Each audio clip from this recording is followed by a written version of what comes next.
Hello and welcome. Thank you so much for watching this video. My name is Sierra Staley. I'm with the Community Foundation of Northern Illinois. There I am a program officer, so I manage our scholarship process directly. All right, so just to get started, the Community Foundation of Northern Illinois is actually the largest provider of private scholarships in Northern Illinois, which we find really exciting. Last year, we awarded about $300,000 worth of scholarships. So one of the biggest myths about our scholarship is because we have Northern Illinois in our organizational title, that people think that we only give scholarships to those that are going to school in Northern Illinois.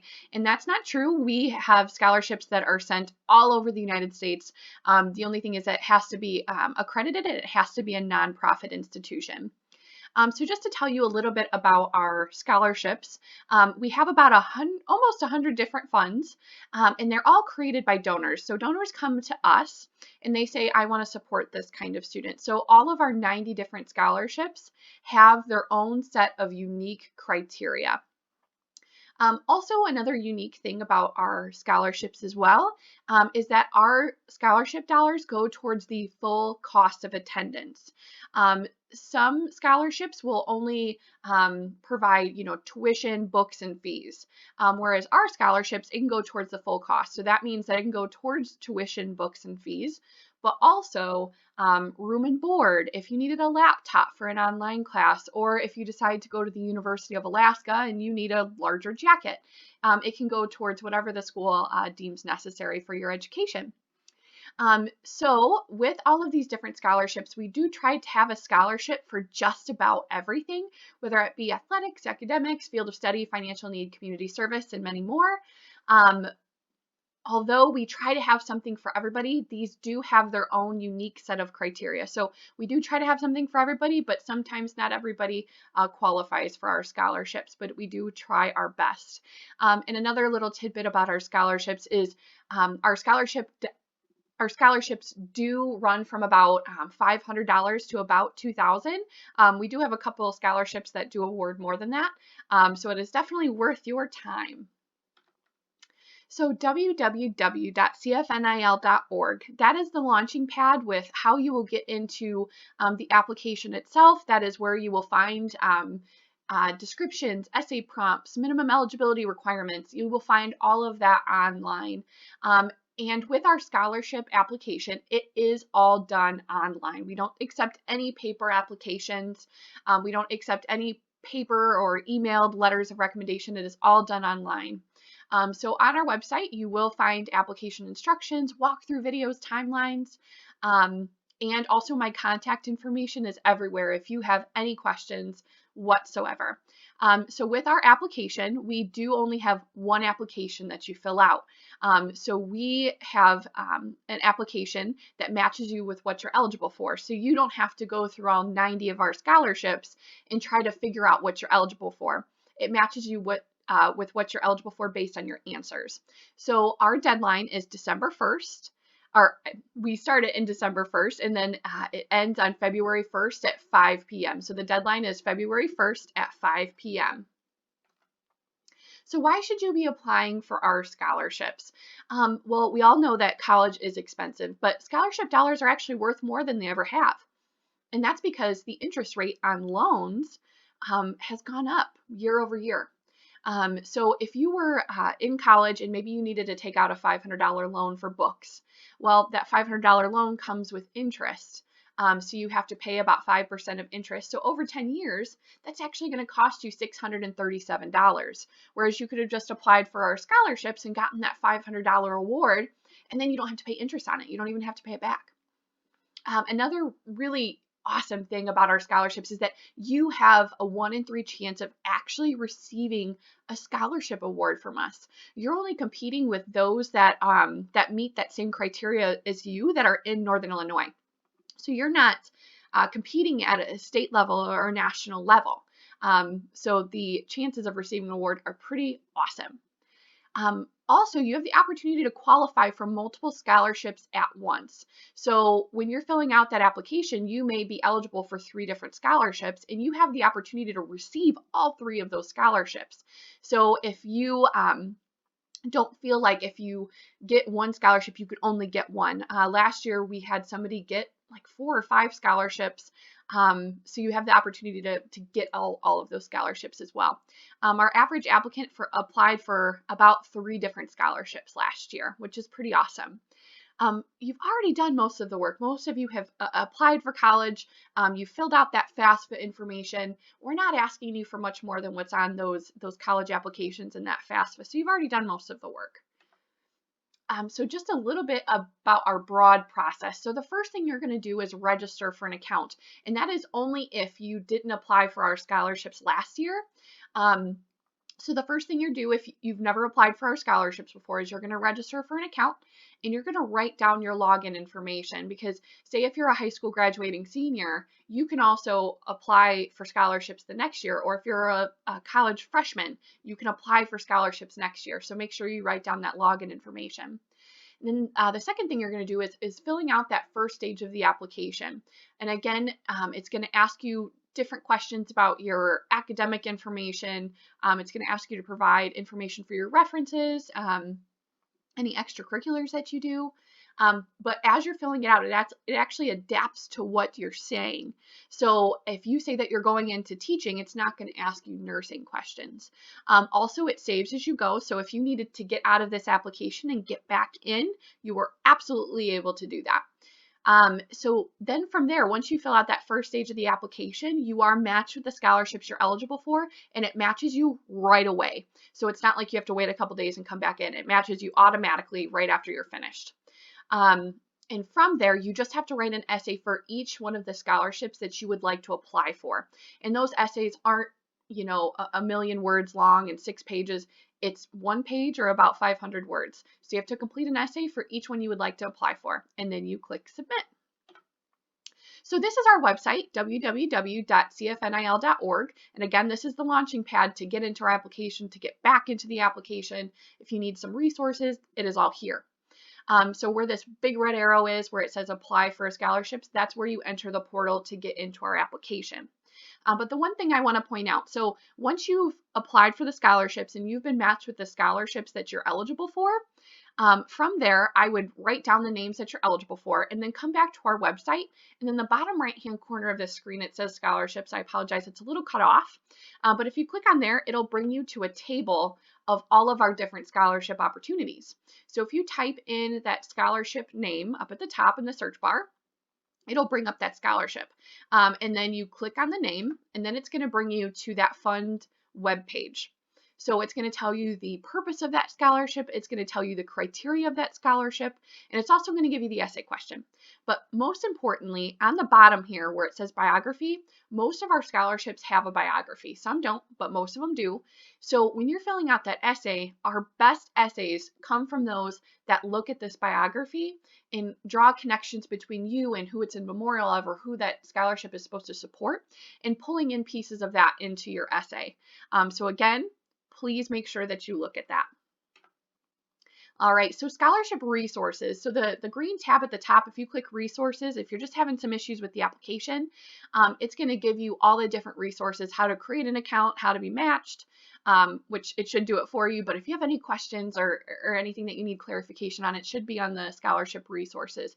But the one thing I want to just make sure that I keep hammering on is that if you have any questions, please contact me. That's what I'm here for. So here you'll find my contact information. You will find my contact information everywhere. All right, so if we click apply for a scholarship up at the top, it's going to bring you to that web portal. And again, if you've never applied for our scholarships before, you will have to create a new account, which you can see that there. Also, if you've done this before, maybe last year, you're going to put in that email and password that you used last year. If you can't remember your password, you can click forgot password, or you can contact me. You'll see on the right-hand side that my contact information is there if you have any issues logging on. So from there, if you're registering for a new account, it will ask you, just the kind of run-of-the-mill questions.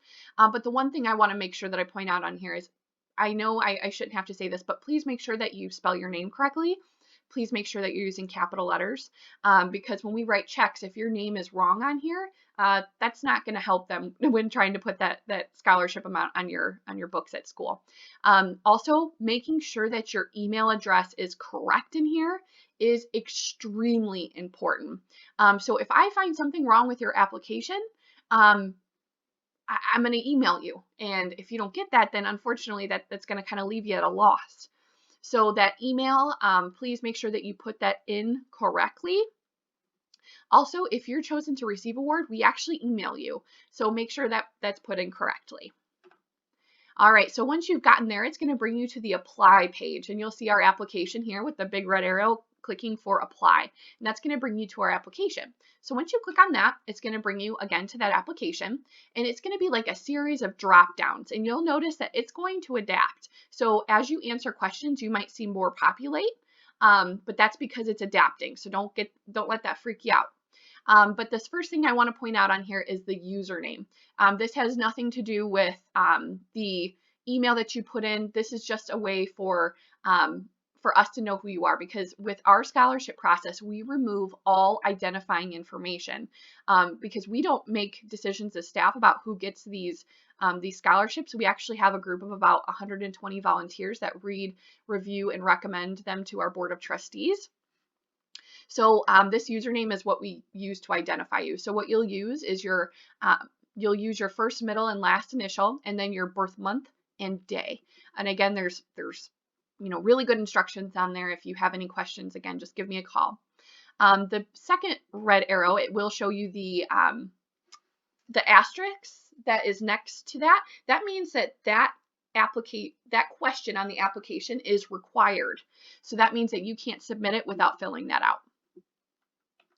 All right, so for some of our high school graduating seniors, here is the slide for you. So educational background. It's going to ask you for your high school GPA, and this needs to be your cumulative unweighted GPA from the second semester of your junior year. And many people have questions of, why don't I get to put my weighted GPA down? That, the reason for that is that we deal with a bunch of different school districts in different schools. Some have the same GPA scale and some do not. So this is the best way we can compare apples to apples with this. Also, you'll put your class ranking. This will also be your unweighted class rank as well. And then you're going to put in your high school senior year courses. And I understand that some people are doing dual credit, or they're doing running start. That's where you're going to indicate this. So if you're a high school graduating senior that's in running start, I know that you're going to want to be putting that you're, a sophomore in college. We don't want you to do that. We still want you to put that you are a high school graduating senior, because if you put that you're in college, it's actually going to make you ineligible for some scholarships. So if you're a running start student or a dual credit, please make sure that you still say that you're a high school graduating senior if you are. And then specifying the classes on here, whether saying it's dual credit or honors or anything like that. And the last thing I want to point out on this slide is the ACT score and the SAT score. These are the only two questions on this whole entire application, almost, that are not required to be answered. So if you have a really good ACT score, put it in. But if you don't want to put it in, you don't have to. You're not going to be penalized for that. But if you feel like it'll show well on your application, please do that. The reason why these aren't required is because we don't have any scholarship opportunities that are tied to an ACT score or an SAT score. So again, you can put these in or you don't have to. Let me just touch on this real quick before we get to this slide. But if you were a college student, it will ask you for your college GPA and all of that. There's no such thing that I'm aware of as weighted and unweighted GPAs for college students. So just put in your cumulative GPA for those. Now moving on to the educational background, moving on with school choice. So you'll be asked to put the school that's your first choice, or the school that you're most likely to attend, regardless of whether or not you've been accepted or not yet. And I understand that not many of you have accepted a school, or maybe you're still waiting for some financial aid packages. We can always change this later, and most of the time if you change this, it's not going to affect your award at all unless that scholarship is specific to that school, which we don't have many. So just the one that you're most likely to go to, that's where you'll put that. The second piece is it a for-profit school? With that, we only give scholarships to nonprofit schools. And the reason for that is if it is for profit, we can't send scholarships to them because we're a nonprofit ourselves. And also there might be some investors that'd be making money off of that scholarship. So we only give scholarships for nonprofit schools. And if you're wondering if your school is a nonprofit, there is that little blue link up at the top there that you can click on that and search your school to see that it is. Most schools are nonprofit, but some are for profit. All right, and then the last thing that I want to point out on this page is the school possibilities at the bottom. We do have scholarships that are for specific schools. You can see them listed here. But sometimes, people change their schools after they said that they're going there, and then we have to give it to an alternate student. So please show that, please click if any of these schools are an option for you. All right, so another part of the application is significant activity. So it's going to ask you about extracurricular activities. So this is anything that you do outside of the classroom, whether that be church or taking care of family members or playing sports or participating in school clubs. That is where you will put that. This is not where your volunteer opportunities go. That is in a different part of the application, the community service piece. But making sure that you're putting in any of your extracurricular activities and the amount of time that you spend on them, please put that in the extracurriculars. And we understand that some students don't have the time if they are, maybe they're working almost full time outside of high school. We know that everybody can't be involved in everything. So making sure that you put what those extracurricular activities are. If you are working, there is another part of the application that does ask about if you're employed, and that's where you can put that information in there. But the second thing, and I think this is a really great question on this application, is the significant activity. So out of all of these things that you do, please write about it here. You can choose a sport, a job, a club, volunteering, or even taking care of a family member. It should be something that you spend a significant amount of time on and it's meaningful to you. Because we do have students that apply that are very hyper involved and it's hard to get a really good gauge on what they're passionate about. So whatever you're passionate about with what you do, put it in here. All right, so the financial information in the beginning part of the application, it's going to ask if you want to be considered for need-based scholarships. We say yes unless you are unable to fill out the FAFSA for whatever reason that may be. But even if you feel like maybe you make too much money or your parents make too much money, please say yes. In our eyes, if you have to take out any type of student loan for your education, then that means that you have financial needs. So please say yes to that. If you do say no, it will disqualify you from a third of our scholarships, just as an FYI. And then it's going to ask you about financial data. That'll be towards the second half of the application. If you say yes to the first question, it's going to ask you the same information that was on that FAFSA, that adjusted gross income, household size, college attendees, your expected family contribution or your estimated family contribution. That is where that will go.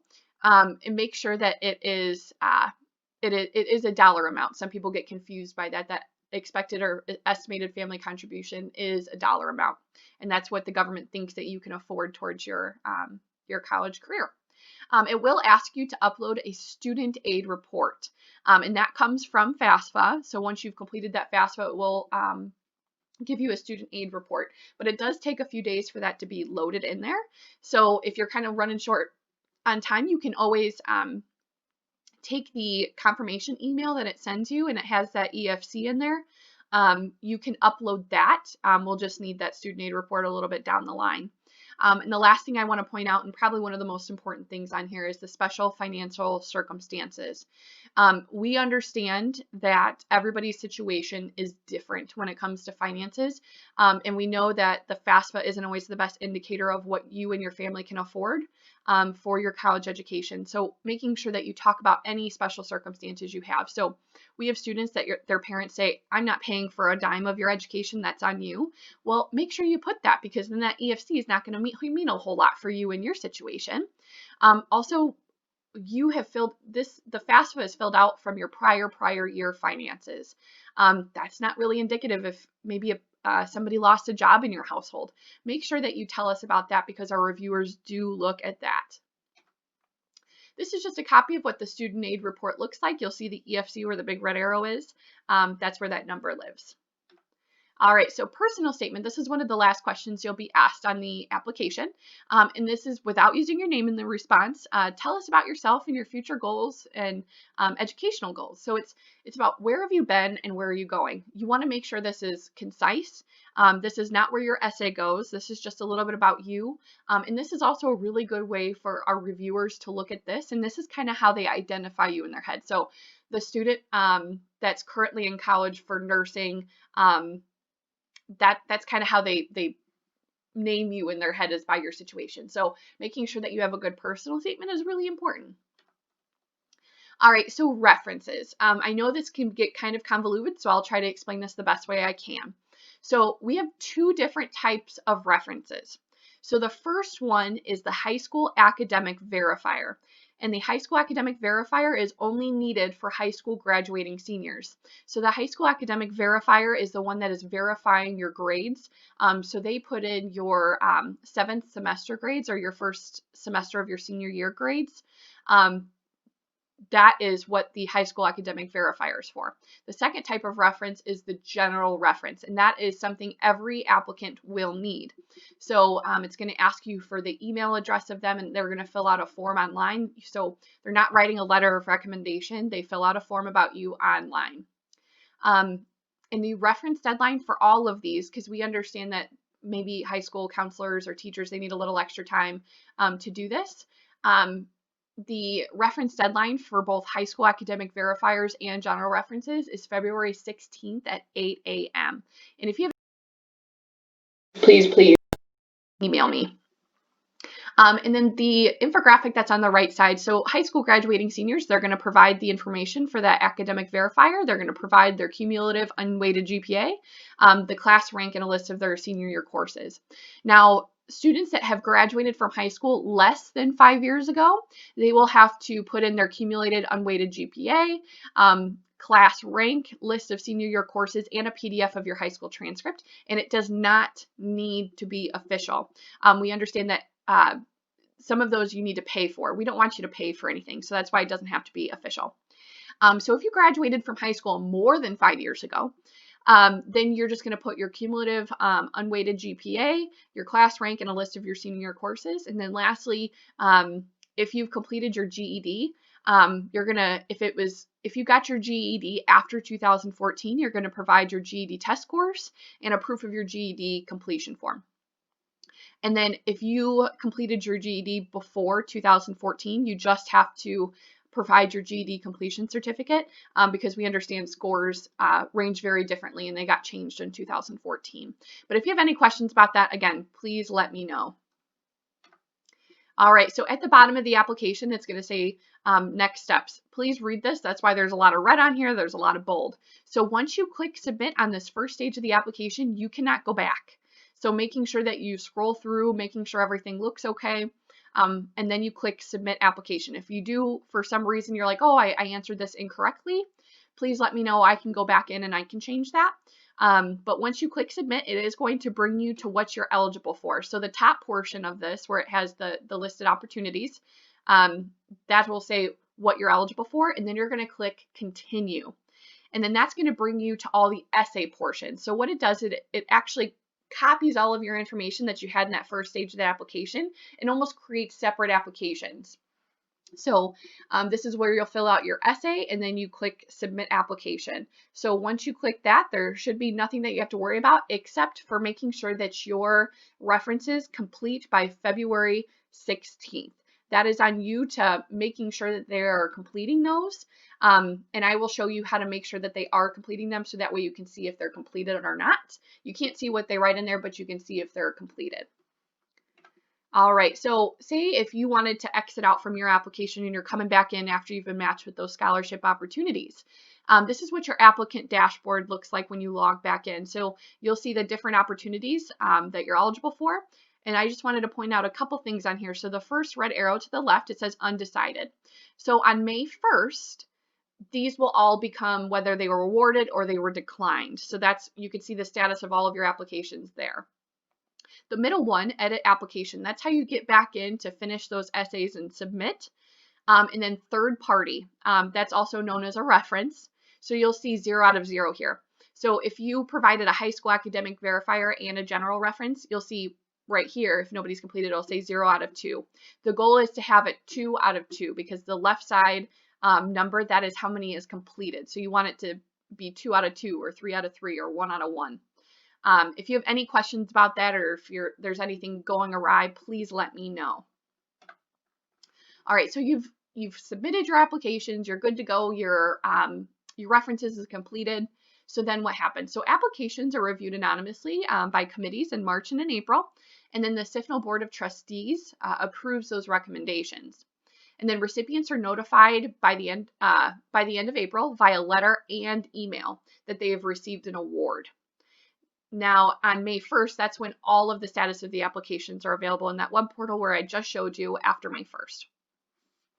The next thing is the CFNIL Scholarship Award Night. This will happen in mid-June. So this is where we bring together all of our students, all of our volunteers, and all of our donors, and we just celebrate. It's kind of a graduation style event, but it's super special to be able to meet maybe somebody that was that made this donation of a scholarship, and getting to meet that donor. It is really special.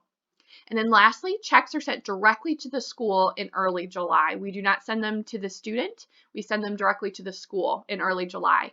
And one thing about our checks is they are split between the 2 semesters. So when we send a check for $500, it'll be $250 for the first semester and $250 for the next. If you wanted it to be put all in the first semester, just give me a call and I can talk to your financial aid office and give authorization for that. But a really important thing here too is making sure that you tell your school when you've received a scholarship, so that way they can adjust your financial aid. And it is written in the letter, but if your school is ever wanting to decrease your institutional aid to make room for our scholarship, we don't want that to happen. That is in our check letter to not do that. But if it does, if they say anything like that, please let us know, because we do want that money to go furthest for you and don't want any of your other your awards to be lessened to make room for ours. So just some tips. Please don't wait until the last weekend to start working on it. I know that's kind of, it should be kind of a known thing, but I'm a procrastinator at heart. I understand the want to do that. But if you do have issues with your application, or if you have questions, if you wait until that last weekend, we get 40% of our applications in the last 24 hours. So the likelihood I would get to your question in time is pretty unlikely.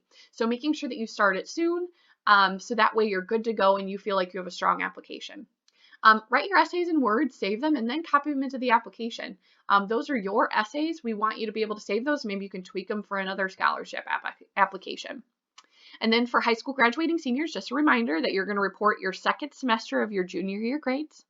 And then you will see on multiple places on this application, it'll say, 3,000 characters that you have available. When it says 3,000 characters, that doesn't mean words, that includes spaces. So just to keep that in the back of your mind. Also, if you are attaching anything to this application, it has to be in a PDF format. If you don't know how to save something as a PDF, talk to somebody at school. You can even call me. I'd be happy to help you with that. Also, the student aid report from the FAFSA, that is also really, really tough to be able to download as a PDF. But we do have step-by-step instructions about where you're uploading that. You can just click on that and it'll show you click by click on how to do that. Really important, please do not use your name in your essays, because again, these are reviewed anonymously, and we want to make sure that there's no bias in what we do. So that's why we try to make it as neutral as possible. But if you say, hello, my name is Jake, and then start with your essay, well, that looks like you can't read directions. So making sure that you don't use your name. Also, just answer questions of what you know right now. So if you change your degree or your school, just notify us. In most cases, it will not affect your award, but just please let me know. Lastly, if you finish up the application and you weren't matched with anything, or you didn't get matched with something you thought you were, please contact me. Maybe something got weird with the application, or you didn't necessarily answer something in the way that the criteria is built. So please let me know and I can go into your application and take a look. All right, so another resource that I wanted to make sure that I touch on, this is scholarshipsni.com. This is a brand new website, and this is for, it serves as a one-stop shop for local scholarship information in Northern Illinois. There's not a whole lot like this out in the nation. We all know of like scholarships.com, but that's at a national level. These are scholarships that are specifically for Northern Illinois students. This is new, and I would encourage you to click through here and see if you're eligible for any of the other scholarships that are in the region. They have our scholarships, but there are also other scholarships from different organizations and different providers on here. It's not just ours. So if you click Find a Scholarship up at the top, it will show you all of the different scholarship opportunities and how to contact the organization to apply. All right, and then lastly, text notifications. So we will send periodic updates about deadlines, resources, and more throughout the cycle. So if you text Scholar to this number, I will send you periodic updates. You won't get any spam like Kohl's coupons or anything crazy. They all do come from me. Also, if you're not answering your email, I might text you as well from this number if I see an issue with your application. All right, so if you hadn't kind of gathered this, if you are trying to figure out who to contact, if you have any questions, it's me. My name is Sierra. I'm a program officer at the Community Foundation. Here is my direct line and my email. Since we are working from home, it's easier to get a hold of me via email. So please, please, please, if you have any questions, please let me know. I know that this was kind of a lengthy video, but I appreciate your time in watching this, and we really appreciate your time, and best of luck to you.